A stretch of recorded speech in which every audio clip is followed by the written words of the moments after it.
Karen Pemberton stood in her pristine driveway at 6:47 a.m., clutching a violation notice so tightly that her manicured nails left crescent-shaped indentations in the official Willowbrook Heights HOA letterhead.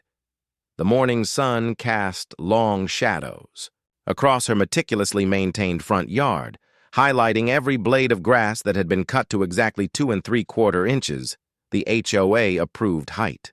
But none of that mattered now. Violation Code 7.3.2, she read aloud, her voice rising with each word. Unauthorized botanical installations. Your recent addition of non-approved flowering plants constitutes a breach of community aesthetic standards. She looked up at her flower bed, a modest collection of cheerful marigolds and petunias that she'd spent 3 weekends carefully arranging. The colors were vibrant, but not garish. The layout geometrically pleasing, the mulch spread evenly. By any reasonable standard, it was beautiful, but Karen Pemberton was no longer interested in reasonable standards. Mrs. Pemberton?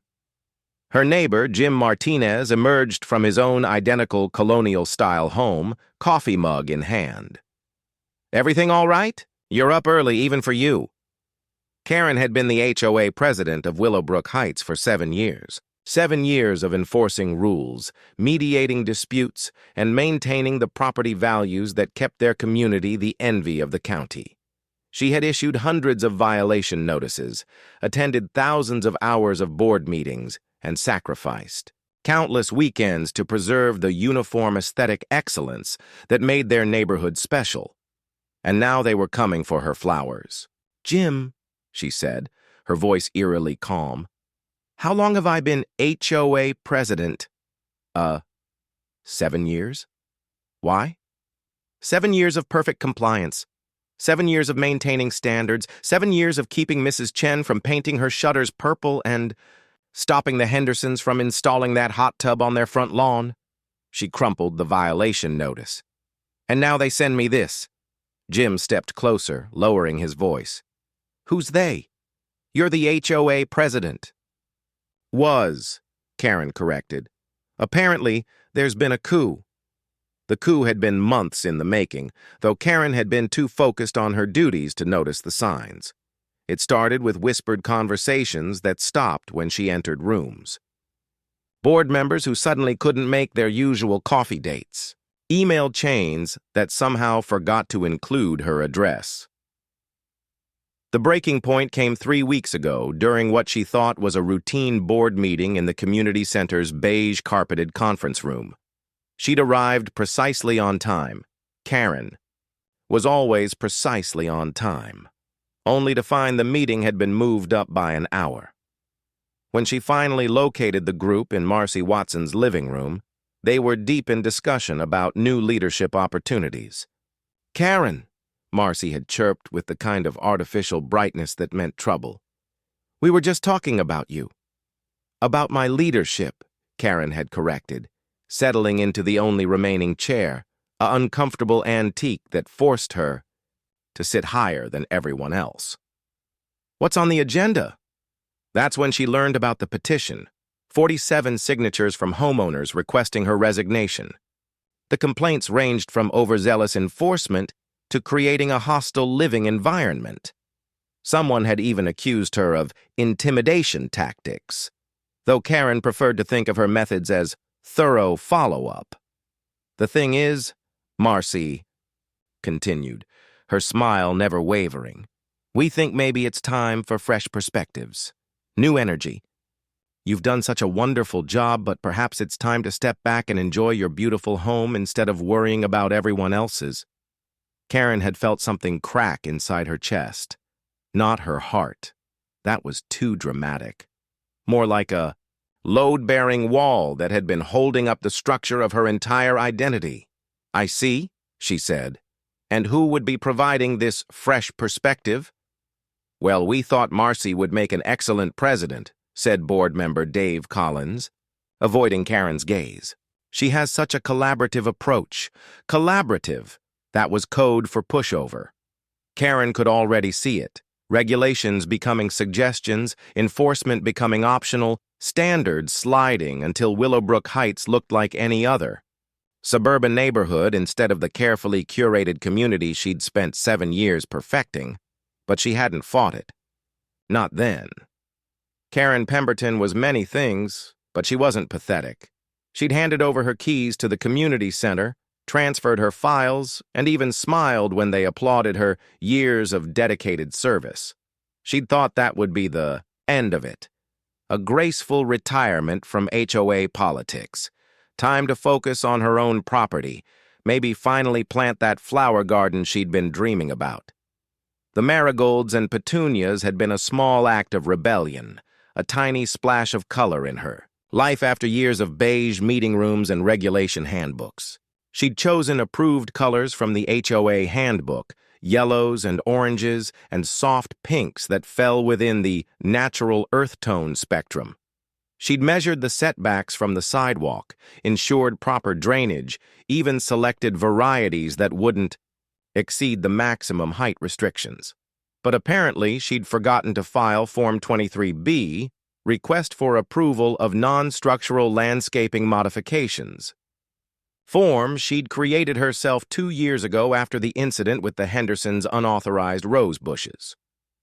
"I wrote that form," she told Jim, who was looking increasingly concerned. "I wrote half the regulations in this neighborhood, and now they're using them against me. Can't you just file the paperwork? I mean, it's just flowers." Karen looked at him with the expression she usually reserved for homeowners who suggested that grass height regulations were a little excessive. Jim actually stepped backward. "Jim," she said carefully, "it's never just flowers." The violation notice had arrived exactly 72 hours after her planting, which meant someone had been watching, waiting, measuring the days to ensure she couldn't claim ignorance of the timeline. This wasn't bureaucratic oversight. This was warfare.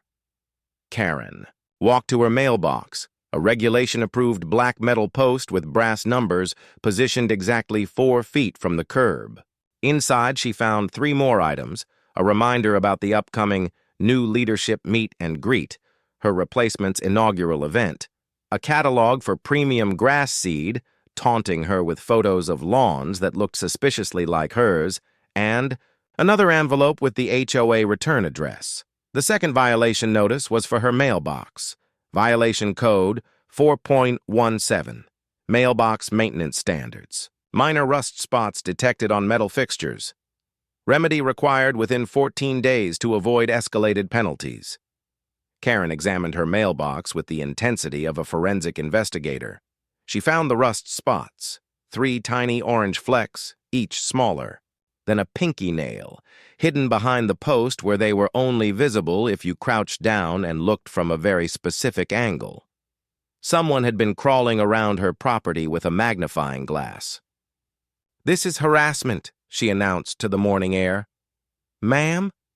Karen turned to find a young man in his 20s standing at the edge of her driveway. He wore jeans, work boots, and a t-shirt that read Apex Agricultural Solutions, above a logo featuring a stylized corn stalk. "Can I help you?" she asked, her tone suggesting that helping was the last thing she intended to do. "Tyler Hendricks," he said, extending a dirt-stained hand that Karen studiously ignored. "I'm with Apex Ag. We handle large-scale planting projects. My boss sent me over because we got a call about a potential job in this neighborhood." "What kind of job?" Tyler pulled out his phone and consulted some notes. "Corn planting, residential lot. The caller said they had about a half-acre and wanted maximum visual impact. Mentioned something about making a statement?" Karen felt the morning suddenly become very still. Even the birds seemed to pause their chirping. "Half an acre of corn," she repeated slowly. "Yes, ma'am. Now, I'll be honest. It's unusual for a residential property. Most folks want soybeans if they're going agricultural in suburbia. Lower profile, less dramatic. But corn? Corn makes an impression. Gets 10, 12 feet tall by midsummer. Creates what we call a living wall effect." "Living wall effect," Karen echoed. Course, it's perfectly legal, Tyler continued, warming to his subject. Can't be any regulations against food crops in a residential area. That'd violate state agricultural protection laws. And corn's got the added benefit of being considered an emergency food source in most county regulations. So it actually gets extra protection. Karen's mind began to race. She'd memorized every line of the Willowbrook Heights HOA covenant when she became president. The restrictions covered lawn, height, paint colors, fence styles, and decorative plantings. But they'd never anticipated food crops because the idea was so absurd that no reasonable homeowner would consider it. But Karen was no longer feeling particularly reasonable. "Tell me about timing," she said. Tyler brightened. "Well, we're getting into the perfect window. Another week and we'll want to wait for fall planting. But if you wanted to get started this weekend," he shrugged, "we could have seed in the ground by Sunday evening. And growth rate? Aggressive variety like silver. Queen? You're looking at 18 inches in the first 3 weeks, 4 feet by the end of May, full height by July 4th. Makes for quite a display." Karen looked back at her house with its approved siding and approved shutters and approved everything. Then she looked at her flower bed with its unapproved marigolds that had cost her $47.83 at the garden center. Then she looked at Tyler with high. Karen woke at 5:30 a.m. to the sound of her phone buzzing with text messages. 17 of them, to be exact, ranging from concerned neighbors asking if she was feeling all right to her sister Linda, demanding an explanation for what Linda called your agricultural midlife crisis. But the message that made Karen smile came from Mrs. Chen. "I saw the trucks yesterday. Purple shutters ordered. Installation Thursday. Thank you." Karen made coffee and stepped outside to check her corn's progress. After just one night, the transformation of her property felt even more dramatic in the morning light. Where her pristine lawn had stretched in regulation perfection, neat rows of dark soil now created geometric patterns that looked like something between modern art and agricultural rebellion. Her neighbor Jim Martinez was already outside, walking, his dog, and staring at Karen's yard with the expression of someone trying to solve a complex puzzle. "Morning, Jim," Karen called cheerfully. "Karen?" Jim paused, clearly struggling with how to phrase his concerns. "That's a lot of corn." "It's exactly the right amount of corn," she replied. "Did you know that a single corn plant can produce up to 4 ears? I'm looking at potentially 2,000 ears by harvest time." Jim's dog, a golden retriever named Buddy, seemed more accepting of the changes than his owner. The dog investigated the edge of Karen's property with obvious approval, tail wagging at the rich scent of fresh soil. "But why?" Jim asked. "I mean, you can buy corn at the grocery store for like $3 a bag." Karen considered the question. "Why, indeed? Because Marcy Watson thought she could be pushed aside? Because 47 neighbors had signed a petition without bothering to speak? To her directly? Because she'd dedicated 7 years to maintaining community standards only to be accused of excessive enforcement when she asked for the same standards to be applied to herself?" "Self-sufficiency," she said instead. "Food security, emergency, preparedness. There are many excellent reasons to grow your own food." Jim nodded slowly, though his expression suggested he didn't find any of those reasons particularly convincing. "And this doesn't violate any HOA rules?" "Jim," Karen said with the patient tone she'd once used for explaining regulation compliance to recalcitrant homeowners, "I helped write those rules. Food production is specifically protected by state law. The HOA has no authority to prevent agricultural activities." "Huh." Jim tugged Buddy away from a particularly interesting patch of soil. "Well, I guess it'll be interesting to see how it grows." After Jim left, Karen returned inside and opened her laptop. She had emails. Lots of emails. The first was from Marcy Watson, sent at 11:47 p.m. the night before. "Karen, I think we should meet to discuss your landscaping project. I'm concerned that this might be a reaction to the leadership changes and I want to make sure we're addressing any underlying issues. Please call me so we can find a collaborative solution." Karen deleted it. The second email came from Dave Collins. "Mrs. Pemberton, after consulting with the board, we believe your current agricultural project may constitute a violation of Covenant Section 12.4 regarding significant alterations to property appearance. We request that you contact us immediately to discuss remediation options." Karen forwarded this email to her new lawyer. Yes, she had hired a lawyer. Karen Pemberton had spent 7 years enforcing regulations, and she knew exactly how nasty HOA disputes could become. Better to be prepared. Attorney Michelle Rodriguez specialized in property law and agricultural rights. Karen had found her through a Google search for HOA agricultural exemption attorney, which had returned surprisingly many results. Apparently, Karen wasn't the first homeowner to discover the power of state agricultural protection laws. "Mrs. Pemberton," Michelle had said during their phone consultation the previous evening, "what you're describing is absolutely protected activity. HOAs try to challenge agricultural exemptions regularly, and they lose regularly. The law is very clear." "But surely there are limits," Karen had asked. "I mean, they can't just ignore the situation entirely? They can request that you maintain reasonable property standards, no trash, no structures that violate building codes, that sort of thing. But they cannot prevent you from growing food crops, regardless of what their covenants say. The state agricultural protection statutes supersede local regulations. And if they try to fine me or take legal action..." Michelle's laugh had been distinctly predatory. "Then they'll be paying your legal fees as well as their own when we countersue for harassment and violation of your civil rights under state agricultural statutes." Karen had hired her immediately. Now she composed a brief response to Dave Collins. "Mr. Collins, please direct any further communications regarding my agricultural activities to my legal counsel, Michelle Rodriguez Esqui." She included Michelle's contact information and a link to the relevant state statutes. Then she sent a copy of the entire email chain to Michelle with a note. "They're taking the bait faster than I expected."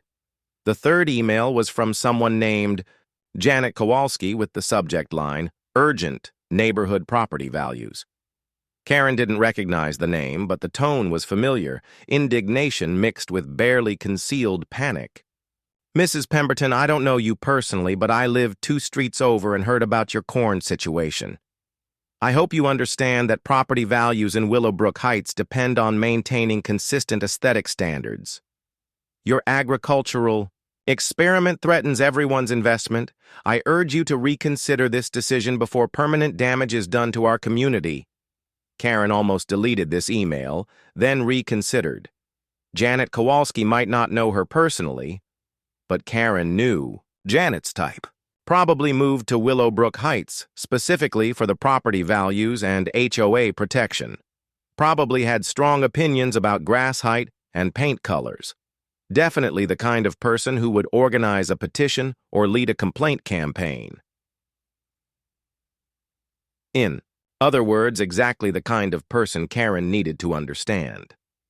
Karen crafted a careful response.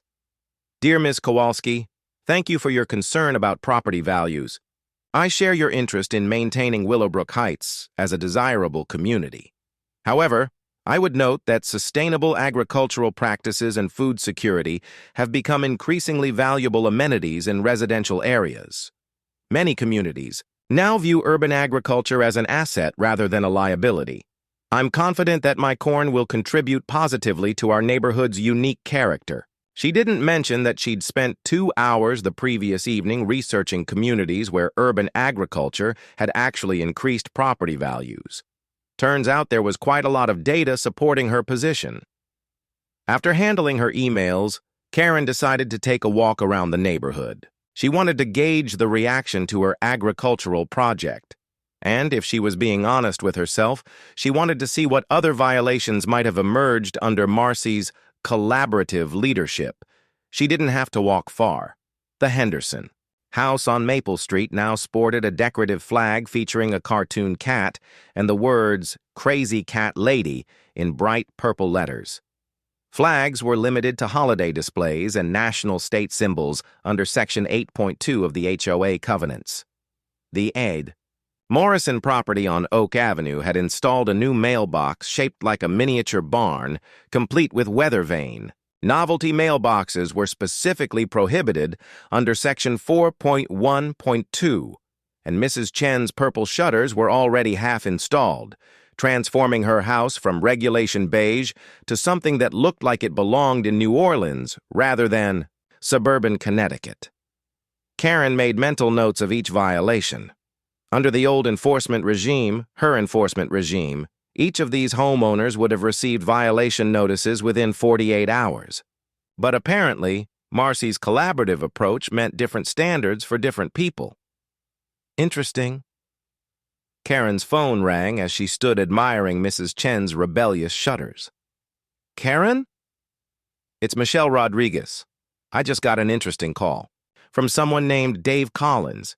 He wanted to discuss your agricultural situation and see if we could reach a reasonable accommodation. How did that conversation go? About as well as you'd expect. He seemed genuinely surprised that agricultural activities have legal protection.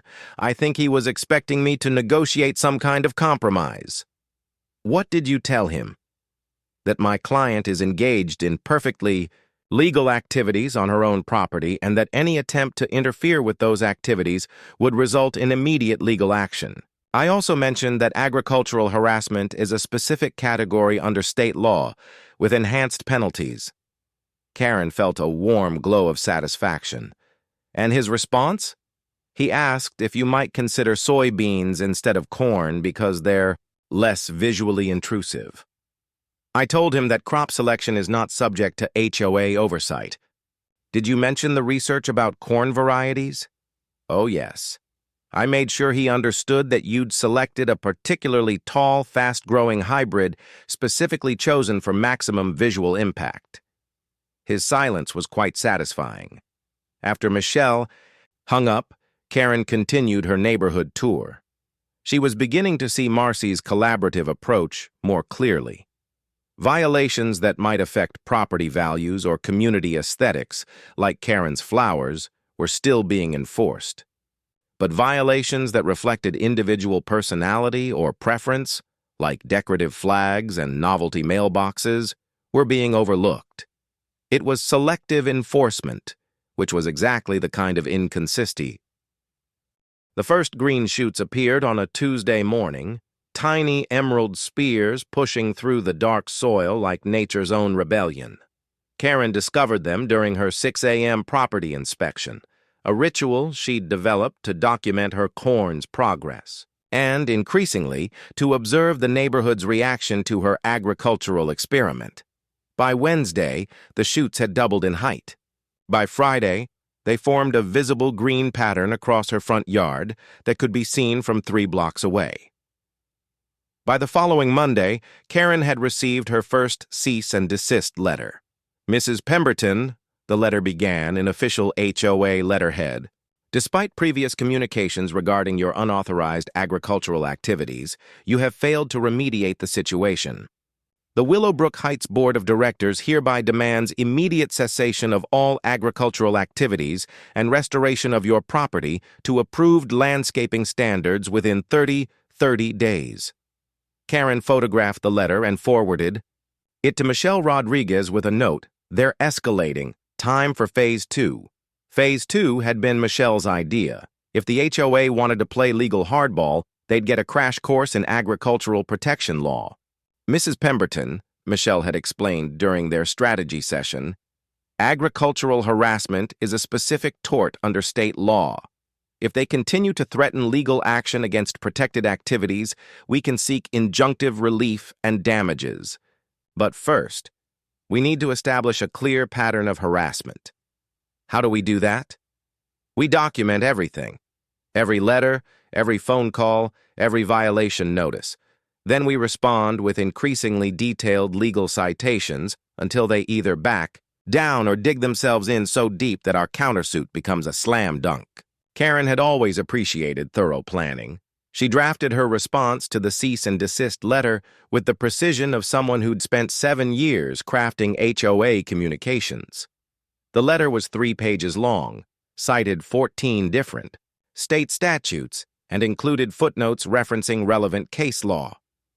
She concluded with a polite but firm statement that any further interference with her agricultural activities would result in immediate legal action for harassment under state agricultural protection statutes. She hand-delivered copies to every board member. The response was swift and satisfying. Within 48 hours, Karen received calls from 3 different board members, each trying to find a reasonable compromise that didn't involve lawyers or state agricultural statutes or phrases like injunctive relief. "Karen, this is getting out of hand," pleaded Beth Martinez during the 3rd such call. "Can't we just work something out? Maybe limit the corn to the backyard?" "Beth," Karen replied patiently, "would you ask Mrs. Patterson to move her rose bushes to the backyard because some neighbors find them too colorful?" That's different. Rose bushes are normal landscaping, and corn is normal agriculture. Both are legal uses of residential property. But Karen, it's just so much. That was the word everyone kept using. Much. Too much corn. Too much height. Too much visual impact.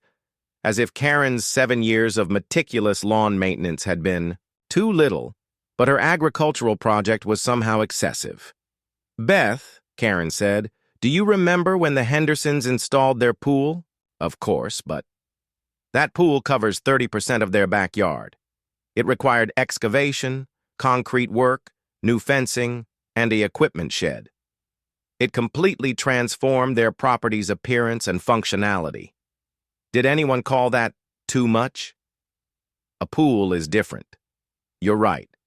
A pool serves only recreational purposes. My corn serves nutritional, environmental, and educational purposes. It's actually more beneficial to the community. Beth sighed heavily. "Karen, please. People are upset. Property values. Have you researched the impact of urban agriculture on property values?" Karen interrupted. "Because I have. In communities where food production is integrated into residential neighborhoods, property values typically increase by 3 to 7%. Buyers view sustainable food systems as desirable amenities."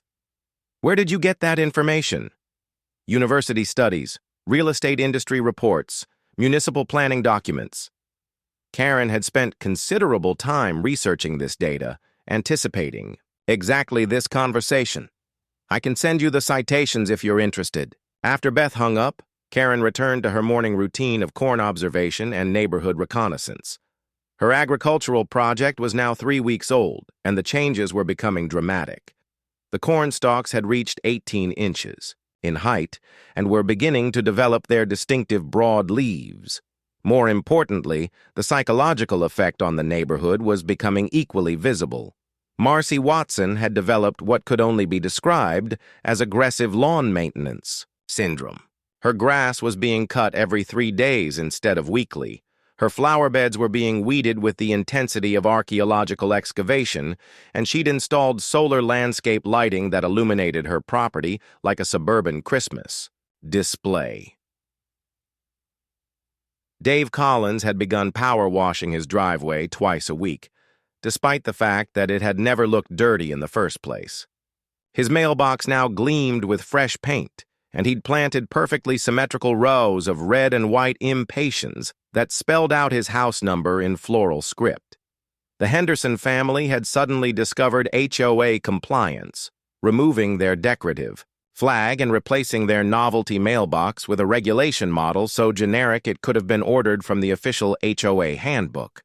Only Mrs. Chen seemed unaffected by the general anxiety. Her purple shutters grew more vibrant each day, and she'd added purple window boxes filled with flowers that definitely weren't on the approved plant list.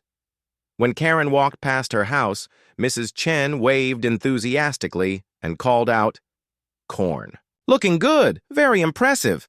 Karen was beginning to understand that this wasn't really about corn. It was about control, conformity, and the carefully maintained illusion that suburban perfection could be achieved through regulation and enforcement. Her corn was disrupting that illusion simply by existing. On Thursday afternoon, Karen received an unexpected visitor. She answered her doorbell to find a woman in her 50s wearing a business suit and carrying a clipboard with the kind of authority that suggested official business. "Mrs. Pemberton, I'm Sandra Walsh from the County Planning Office. I understand you have some agricultural activities that have generated community concern." Karen's first instinct was defensive. 7 years of HOA enforcement had taught her to be wary of official visits.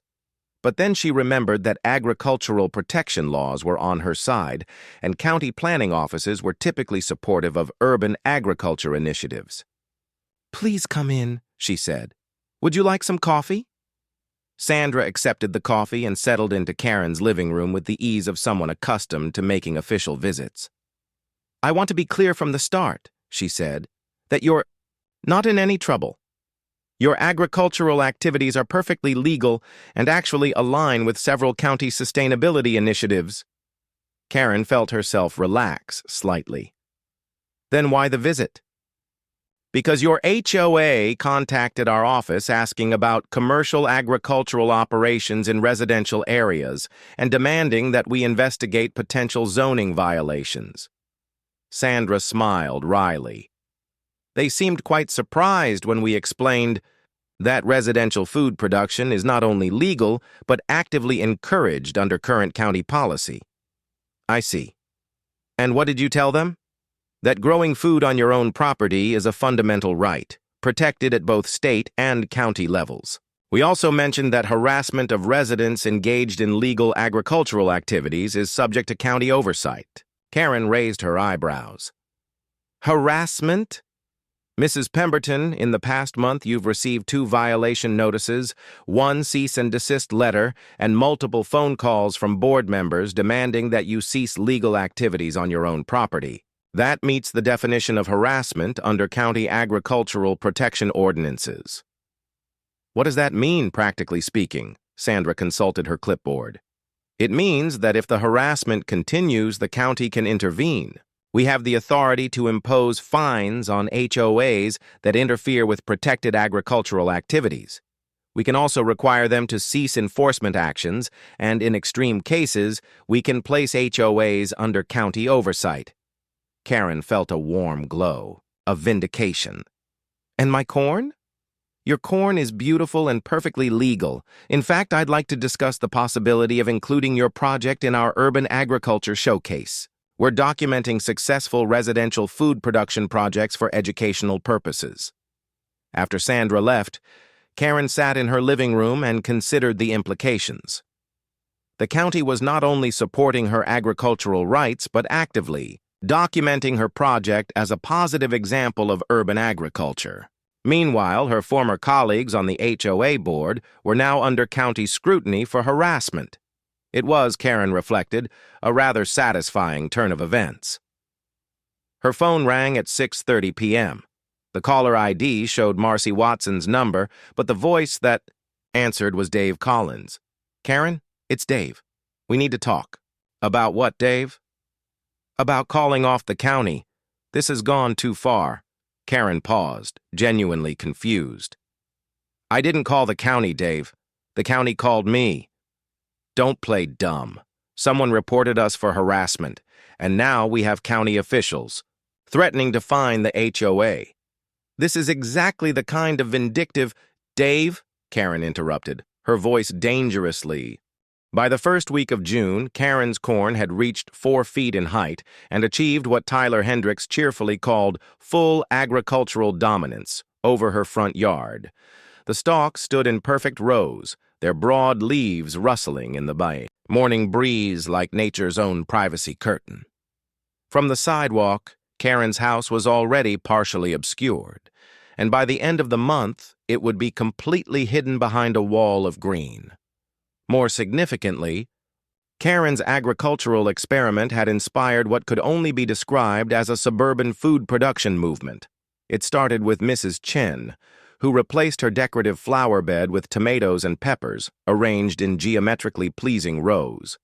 "If Karen can grow corn," she announced to anyone who would listen, "I can grow vegetables, more useful than flowers anyway."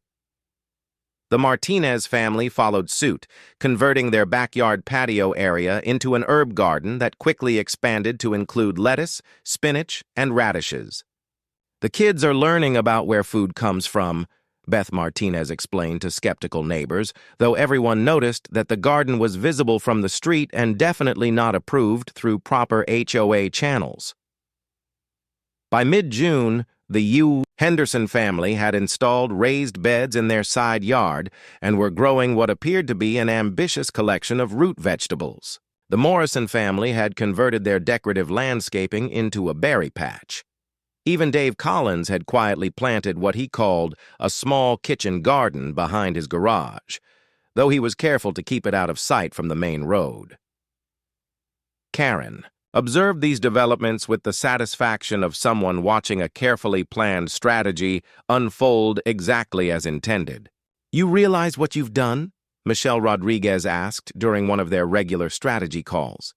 "You've created an agricultural protection precedent that half the neighborhood is now using to justify their own landscaping violations." "I prefer to think of it as encouraging sustainable food systems," Karen replied. "Very civic-minded of me." "Karen, the HOA called me again yesterday. Dave Collins sounds like he's having a nervous breakdown. He keeps asking if there's any way to contain the situation before it spreads further." "What did you tell him?" "That agricultural activities are contagious, and there's no legal remedy for neighbors deciding to grow their own food."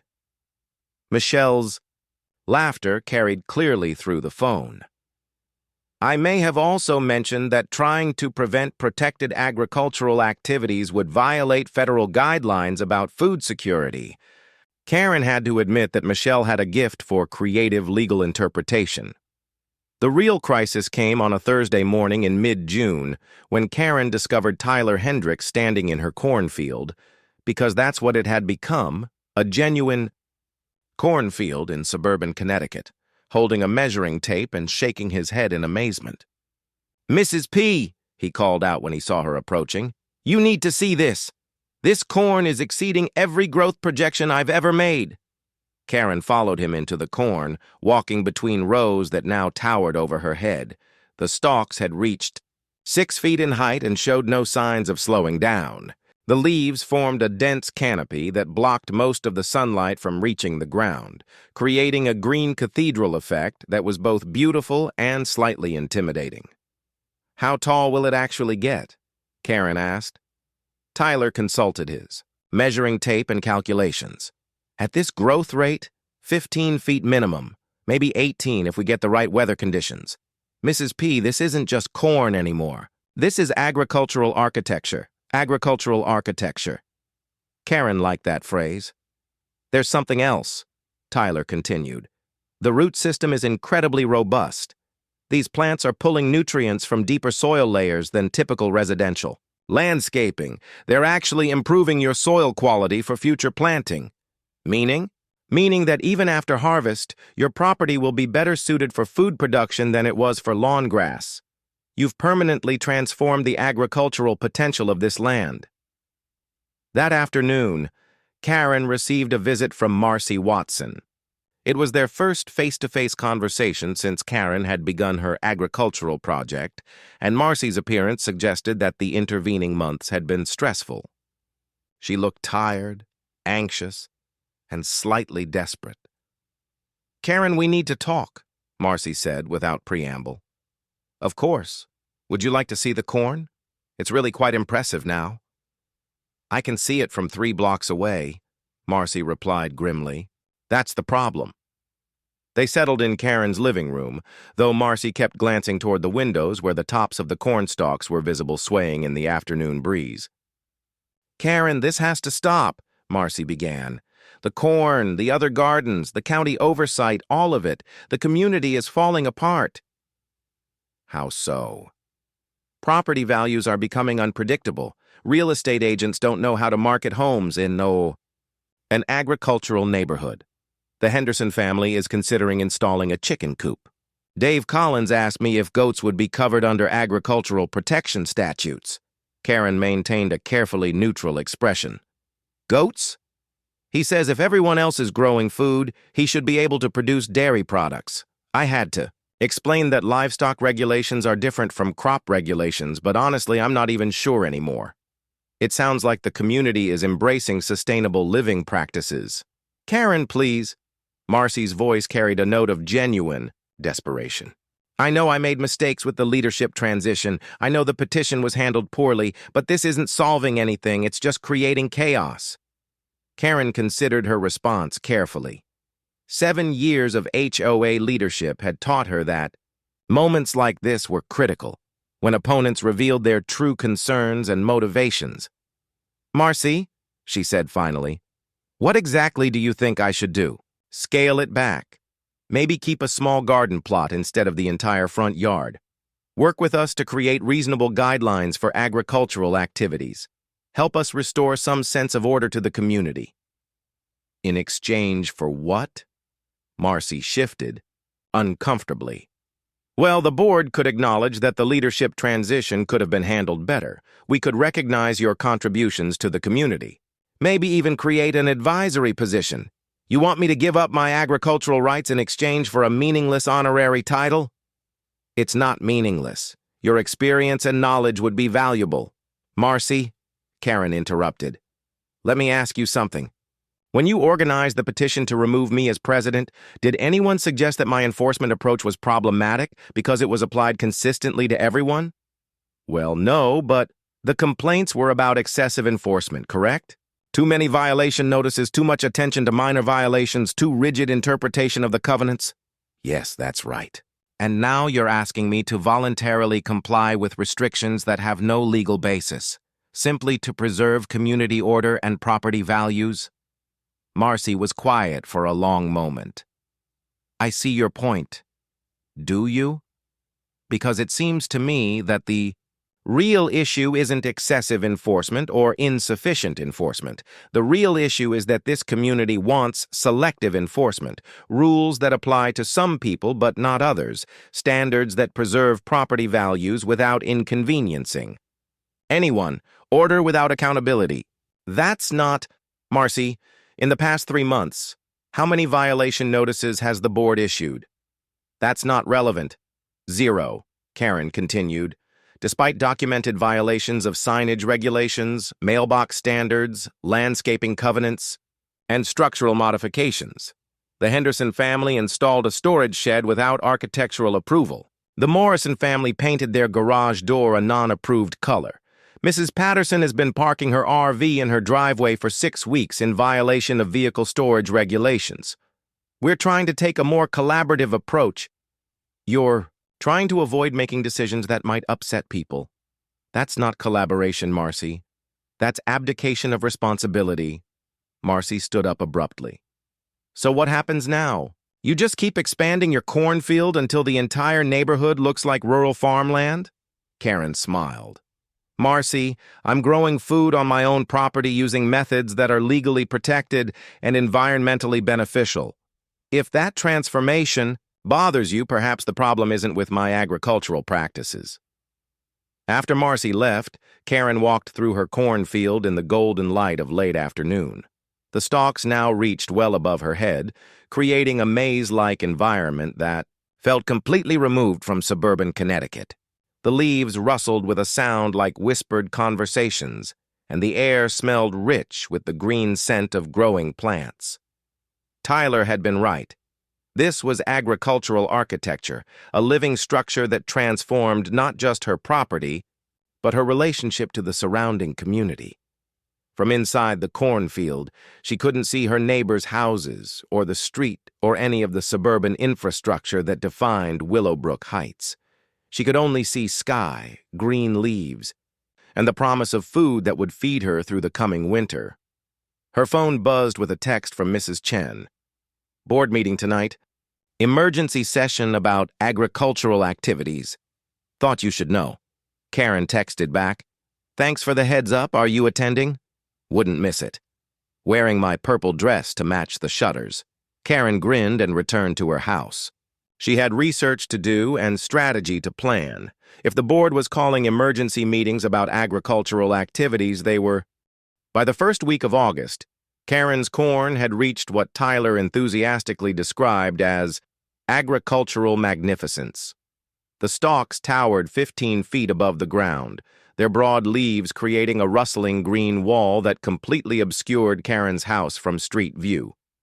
Walking through the cornfield, and it was undeniably a cornfield now, not a garden or a landscaping project, felt like entering a natural cathedral, with columns of green reaching toward patches of blue sky visible through the canopy. More importantly, the corn had begun producing ears, dozens of them, fat and heavy, wrapped in husks that promised sweet, fresh corn for months to come. Karen discovered the first mature ears during her morning inspection routine, and the sight filled her with a satisfaction that was entirely different from anything she'd experienced during her 7 years of HOA enforcement. This was tangible. Productivity, visible success, proof that her agricultural experiment had achieved its primary objective, growing food. The secondary objectives, disrupting community complacency, challenging selective enforcement, and demonstrating the consequences of pushing someone with detailed regulatory knowledge too far, had succeeded beyond her wildest expectations. The evidence was everywhere. Mrs. Chen's vegetable garden now covered her entire backyard and had begun creeping into her front yard in neat, attractive rows. The Martinez family had expanded their herb garden into a full-scale salad production operation that supplied half their neighbors. The Henderson family had indeed installed a chicken coop and were now selling fresh eggs door to door every Saturday morning. Most satisfying of all, Dave Collins had quietly planted what he claimed was a small kitchen garden, but which clearly covered at least a quarter of his backyard and included varieties of vegetables that were definitely not native to Connecticut. The transformation of Willowbrook Heights from suburban perfection to agricultural experiment had taken exactly 4 months. Karen was documenting the corn harvest with her usual meticulous attention to detail, photographs, measurements, yield, calculations, when she received an unexpected visitor. "Mrs. Pemberton?" A young woman in her 20s stood at the edge of Karen's cornfield, wearing jeans and a t-shirt that read, State Agricultural Extension Service. "I'm Sarah Martinez. From the County Extension Office. Tyler Hendricks said you might have a few minutes to discuss your agricultural project." Karen set down her harvest basket and emerged from the cornfield. "Of course. Would you like a tour?" Sarah's enthusiasm for Karen's agricultural project was immediately obvious and thoroughly professional. She measured stalk heights, examined soil conditions, and took extensive notes on everything from plant spacing to companion planting techniques. "Mrs. Pemberton," she said as they completed the tour, "this is remarkable. You've achieved corn yields that exceed most commercial operations, and you've done it on suburban residential property using sustainable methods." "Thank you. Though I should mention that I had excellent guidance from Tyler and his team. The methodology is impressive, but what's really extraordinary is the community impact. According to our survey data, food production in this neighborhood has increased by over 300% in the past 6 months. You've created what we're calling an agricultural cascade effect." Karen raised her eyebrows. "Agricultural cascade effect?" When one successful residential agriculture project inspires multiple neighboring projects, creating a community-wide shift toward food production. It's exactly the kind of organic development that county planners have been trying to encourage for years. They settled in Karen's living room with iced tea and fresh corn, the first ears Karen had harvested from her field. Sarah's professional enthusiasm continued as she explained the county's interest in featuring Karen's project. "We'd like to include your cornfield in our residential agriculture showcase," Sarah explained. "It would involve some publicity, local newspaper articles, possibly a segment on the county public access television show, maybe a tour during our annual harvest festival." "What would that accomplish?" demonstrating to other communities that residential food production is practical, productive, and beneficial. Your project proves that suburban homeowners can grow significant amounts of food without compromising property values or community aesthetics.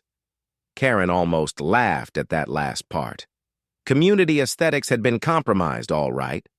Compromised. In favor of productivity, sustainability, and agricultural beauty instead of sterile suburban conformity.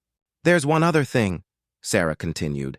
The Extension Office has received some calls from your HOA expressing concern about the precedent your project might set.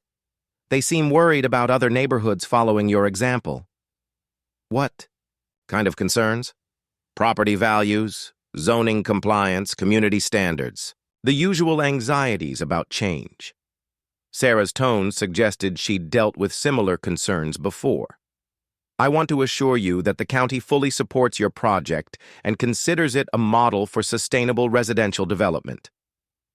After Sarah left, Karen returned to her corn harvest. The physical work of selecting, picking, and processing fresh corn was meditative in a way that HOA paperwork had never been. Each ear represented successful planning, careful execution, and tangible results. Her phone rang as she was husking her afternoon harvest. Karen, it's Michelle Rodriguez. I have some interesting news about your HOA situation. What kind of news? The kind that suggests your agricultural project has had consequences beyond your property line.